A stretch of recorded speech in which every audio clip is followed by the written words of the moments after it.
నమ్మకం. నాకు ఒకే ఒకటి ఉండింది, that I prove it to my father. That Kannappa gift. అదేనా మీకు వచ్చిన ఫీడ్బ్యాక్స్లో best feedback? One of the most important, నాకు యునానిమస్గా నాకు ఫస్ట్ మా నాన్నగారు చెప్పిన తర్వాత రాక్లైన్ వెంకటేష్ గారు చెప్పారు రషెస్ చూసిన తర్వాత. దాని తర్వాత బీవీఎస్ రవి చెప్పాడు, కోనా వెంకట్ గారు చెప్పారు. నేను అక్కడ విష్ణువుని చూడలేదు, నీ కన్నప్పనే చూసాం మేము, నువ్వు గుర్తుకు రాలేదు మాకు అన్నారు. As an actor I think that is the greatest achievement I have got. My father అక్కడ నాన్న ఒకటే అన్నాడు, అరే నాకు అక్కడ ఉండేది నా కొడుకుని మర్చిపోయాను రా నేను అని చెప్పాడు. ఒక మహానటుడుగా ఆయన అది చెప్పాడంటే it's one of my greatest achievements. And నాకు మీరందరూ అగ్రీ చేయొచ్చు, అగ్రీ చేయకపోవచ్చు, I believe one of the greatest directors of my generation, Ram Gopal Varma గారు. ఆయన ఈరోజు నాకు ఒక మెసేజ్ పెట్టాడు.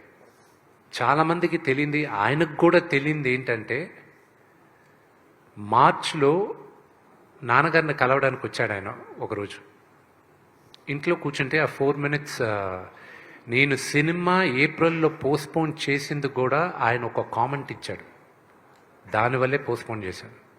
మార్చిలో ఆయనకి ఆ 4 minutes మేకింగ్ రిలీజ్ చేసింది చూపించాను.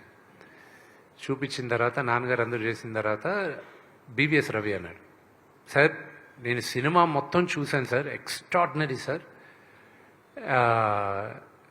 గ్రాఫిక్స్ లేకుండా చూశాను సార్, అది కానీ వస్తే మాత్రం నెక్స్ట్ లెవెల్ సార్ మూవీ అది. రాము గారు ఒక మాట అన్నారు, ఇంత జాగ్రత్త తీసుకున్న విష్ణు గ్రాఫిక్స్ ఎందుకు వదులుతాడు, అది కూడా ప్రమాణంగానే ఉంటాయిలే అన్నాడు. ఆ భయానికే నేను అది పోస్ట్పోన్ చేసేసాను. This is no way I can do it అని. ఈ రోజుకి కూడా టెక్నికల్గా మా డైరెక్టర్కి, ఎడిటర్కి, నాకు మేము సినిమాలో చాలా అద్భుతమైన సీక్వెన్సెస్ సాక్రిఫైస్ చేసాం. బికాజ్ మేము అనుకున్న లెవెల్కి విఎఫ్ఎక్స్ రాలేదు. కానీ ఇది నాకు ఒక గుణపాఠం, ఇది పెద్ద గుణపాఠం. I will never repeat that mistake again.